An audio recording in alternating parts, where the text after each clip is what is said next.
অবস্থায় যদি বমি হয় তাহলে রোজা ভাঙবে কিনা? সুনান আবি দাউদের 2380 নম্বর হাদিস। আমার নিয়মিত মুসল্লি যারা জুমার মুসল্লি এরা তো সবাই মুফতি সাহেব।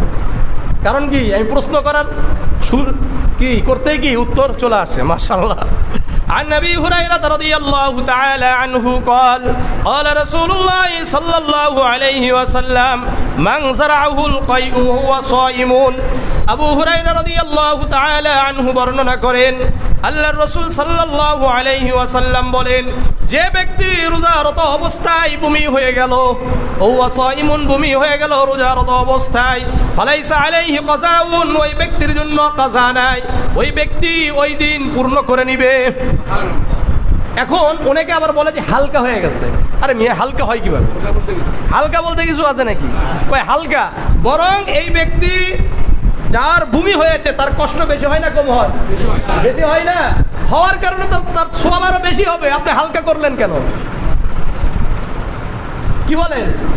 তারপরে রক্ত বের হলে বলে যে হালকা হয়ে গেছে। আর একজন ব্যক্তির রক্ত বের হয়েছে, তার দুর্বলতা আসছে, এরপরেও সে যদি রোজা থাকে তাহলে সে সব বেশি পাবে না কম পাওয়ার কথা? যুক্তি বলে যে বেশি পাবে, আর আপনি এর হালকা বানায় দিচ্ছেন। এই হালকা টালকা কিছু নাই, বুঝে আসছে? কোনো হালকা নাই। বরং কারো যদি বমি হয়ে যায় অনিচ্ছাকৃতভাবে তার কি কোনো সমস্যা নাই। ওমানিস তাকা আমাদান, আর কেউ যদি ইচ্ছাকৃত বমি করে তাহলে তার রোজা ভেঙে যাবে। ফাল ইয়াকজি, সে পরবর্তীতে আবার কি করবে? রোজা পূর্ণ করবে। মনে থাকবে মানে পরবর্তীতে আবার রোজা রাখতে হবে। কিন্তু কেউ যদি অনিচ্ছাকৃতভাবে বমি হয়ে যায়, হ্যাঁ, কারো যদি মনে করলেন বমি আসতেছে, ওই বমিটা না ফেলে দিয়ে আবার গিলা খাইছে, এরকম আছে না? আছে কি নাই? এরকম যদি হয় তাহলে তার রোজা ভেঙে যাবে। বমি আসলে আর কি করবেন না, ভিতরে দিবেন না, ওটারে কি করে দিবেন? বের করে দিবেন। এখানে আরেকটা আপনাদেরকে বিষয় বলে দিই, শোনেন। শরীর থেকে বের হলে ওযু ভঙ্গ হয়, ওযু করতে হয়। আর বাহির থেকে যদি ভিতরে ঢুকে তাহলে রোজা ভঙ্গ হয়, এটা মনে রাখবেন। যদি শরীর থেকে কোনো কিছু বের হয়ে গেল তাহলে কখনো কি হয় না?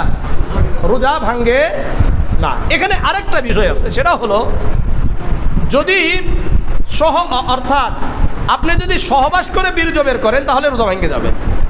অথবা যদি মাস্টারবেশন যেটাকে বলা হয়, হস্তমৈথুন করে যদি বের করেন তাহলে রোজা ভেঙে যাবে।